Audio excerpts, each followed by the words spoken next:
एक दिन अकबर बादशाह ने मजाक में बीरबल से कहा, बीरबल, मुझे बैल का दूध ला कर दो। बीरबल बोले, लाने का प्रयत्न करूंगा, लेकिन इस काम में 4 से 6 दिन लग जाएंगे। अकबर बोले, 4-6 दिन की जगह अगर 8-10 दिन भी लग जाए तो कोई बात नहीं, लेकिन बैल का दूध जरूर मिलना चाहिए, क्योंकि एक मशहूर वैद्य ने मुझे एक दवा दी है जिसका इस्तेमाल बैल के दूध के साथ ही करना है। बीरबल घर आए और उन्होंने अपनी लड़की से परामर्श करके कहा, कल आधी रात को बादशाह के ठीक नीचे वाले घाट पर जाकर कपड़े पीट पीट कर धोना और किसी के पूछने पर कारण किसी को मत बताना। यदि बादशाह पूछे जो कुछ मैंने कहा है उन्हें मैं सब बता देना। अगले दिन बीरबल की लड़की ने आधी रात को घर के मैले कुचले कपड़ों की गठरी बांधी और बादशाह के महल के ठीक नीचे वाले घाट पर जाकर उन कपड़ों को पानी में भिगो भिगो कर पत्थर पर पीटना शुरू कर दिया।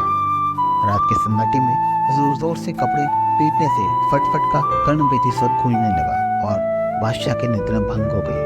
उन्हें बड़ा क्रोध आया और उन्होंने पहरे वाले सिपाही को बुलाकर उनके निद्रा भंग करने वाले को पकड़कर लाने का हुक्म दिया। आज्ञा पाकर सिपाही घाट के पास पहुंचा तो उसने देखा कि 18-19 वर्ष की एक सुंदर लड़की कपड़े धो रही है। सिपाही ने उस युवती से बेवक्त ऐसा करने का कारण पूछा और बादशाह के सामने उपस्थित होने के लिए कहा, पर युवती ने सिपाही की बात सुनकर अनसुनी कर दी और पहले के समान काम में व्यस्त रही। सिपाही उसकी इस अवज्ञा से झुंझला उठा और बोला, आधी रात में कपड़े धोकर तुमने बादशाह की नींद खराब की है और अब उनकी आज्ञा की अवहेलना भी कर रही हो। ये उचित नहीं। भलाई इसी में कि हमारे साथ बादशाह के सामने चलो। युवती तो यही चाहती थी। वह सिपाही के साथ चलती। थोड़ी देर में वह बादशाह के सामने पहुंच गई। बादशाह आधी रात को इस युवती को देखकर आश्चर्यचकित रह गए, लेकिन अपनी भाव मुद्रा छिपाकर नाराजगी प्रकट करते हुए बोले, इतनी रात को कपड़े धोने की क्या वजह है? कौन हो तुम और कहाँ रहती हो?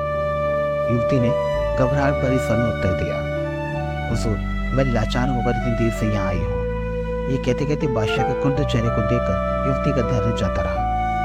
लड़खड़ाती की जुबान में वह आगे कुछ और कहना चाहती थी, लेकिन कह ना सकी। बादशाह ने उसे विश्वास दिलाते हुए कहा, सच बात बता देने पर तुम दंड से मुक्त हो जाओगी। ये सुनकर युवती ने कहना शुरू किया, आज सुबह मेरे पिताजी को लड़का हुआ। दिन भर तो मैं वही कामों में उलझी रही। अब जरा सा विश्राम लेने का अवकाश मिला तो ख्याल आया कि कल साफ कपड़ों की जरूरत पड़ेगी, लेकिन घर में जगह ना होने की वजह से यहाँ कपड़े धोने चली आई। कल इन्हें काम में लाऊंगी।